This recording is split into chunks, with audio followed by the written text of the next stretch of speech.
Salut l'équipe Asymétrique, c'est Stéphane et bienvenue dans la vidéo d'aujourd'hui dans laquelle on va parler des bases de la fiscalité sur les investissements au Canada. Allez, c'est parti!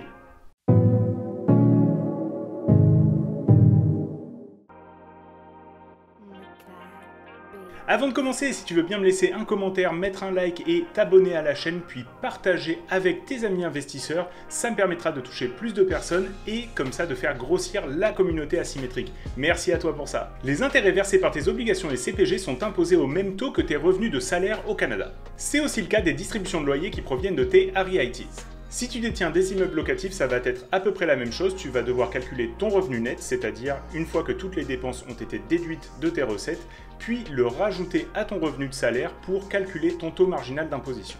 On va regarder tout de suite ensemble un exemple. Donc tu peux voir ici notre calcul de l'impôt sur les intérêts.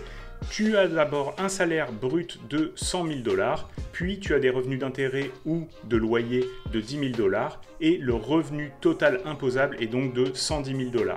Pour le calcul de l'impôt, c'est très simple. L'impôt fédéral sera de 13 906 $, l'impôt provincial sera de 16 160 $ au Québec, les cotisations à l'assurance emploi ou au régime des rentes du Québec sera de 4 188 $, le total d'impôt payé sera de 34 254 $ et le taux d'imposition marginal de 45,71. L'impôt payé sur les intérêts est de 4 571 $, soit le même taux marginal que celui du reste de ton salaire.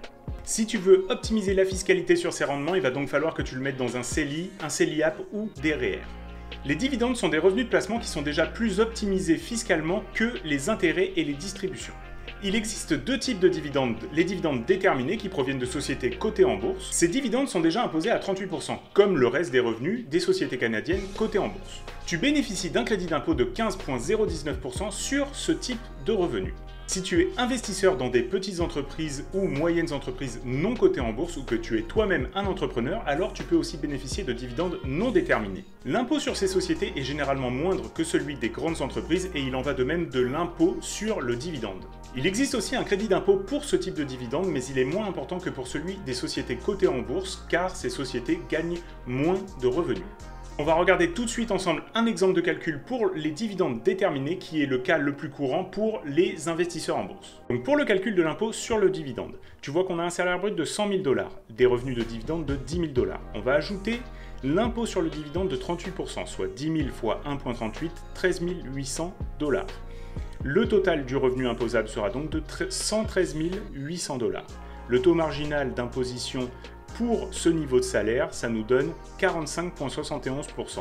L'impôt sur le dividende sera donc de 13 800 fois 0,4571, ce qui nous donne 6 307 $ et 98 sous. Le crédit d'impôt pour dividende déterminé de 15,019% nous donnera donc 13 800 fois 0,15019, soit 2072 et 62 sous. Le total d'impôt à payer sur les dividendes sera donc de 6 307,98, moins 2072,62, ce qui nous donnera donc 4 235,36 $.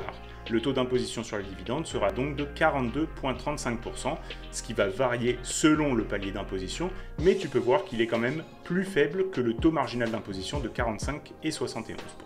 Donc tu peux voir que ce type de revenu est quand même plus optimisé que les intérêts ou les distributions, mais il est quand même intéressant de le mettre dans une niche fiscale comme les CELI, les REER ou le CELIAP pour pouvoir bénéficier d'exemptions de taxes. Aussi, si tu détiens des titres américains, tu vas avoir un impôt de 15% qui va être prélevé automatiquement, tu n'auras aucun papier à faire, par les autorités fiscales américaines sur les dividendes, sauf si tu le mets dans des REER, auquel cas tu seras complètement exempté d'impôt.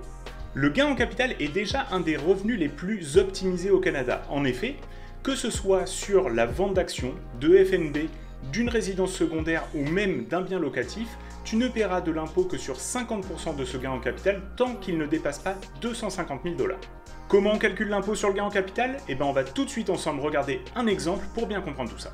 Donc pour le calcul de l'impôt sur le gain en capital, on peut voir qu'on a un salaire brut de 100 000 $ et des gains en capitaux cette année de 299 254 $. Donc on a revendu une propriété secondaire que l'on détenait depuis un bon moment et on a fait une belle plus-value. La part imposée à 50% est de 250 000 fois 0,5, soit 125 000 $. et la part imposée à 67% est de 49 254 fois 0,67, soit 33 000 $. Le total de revenus imposables sera donc de 258 000 $.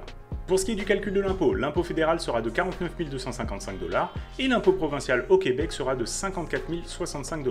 Les cotisations à l'assurance emploi et au régime des rentes du Québec sera de 4 188 $ pour un total d'impôt payé de 103 320 $. Le taux d'imposition marginal de 53,31% et l'impôt payé sur le gain en capital de 84 717 $, ce qui représente un taux d'imposition sur le gain en capital de 32,83%. Donc comparé au taux marginal de 53,31%, on peut voir qu'on est largement gagnant sur le taux d'imposition sur le gain en capital.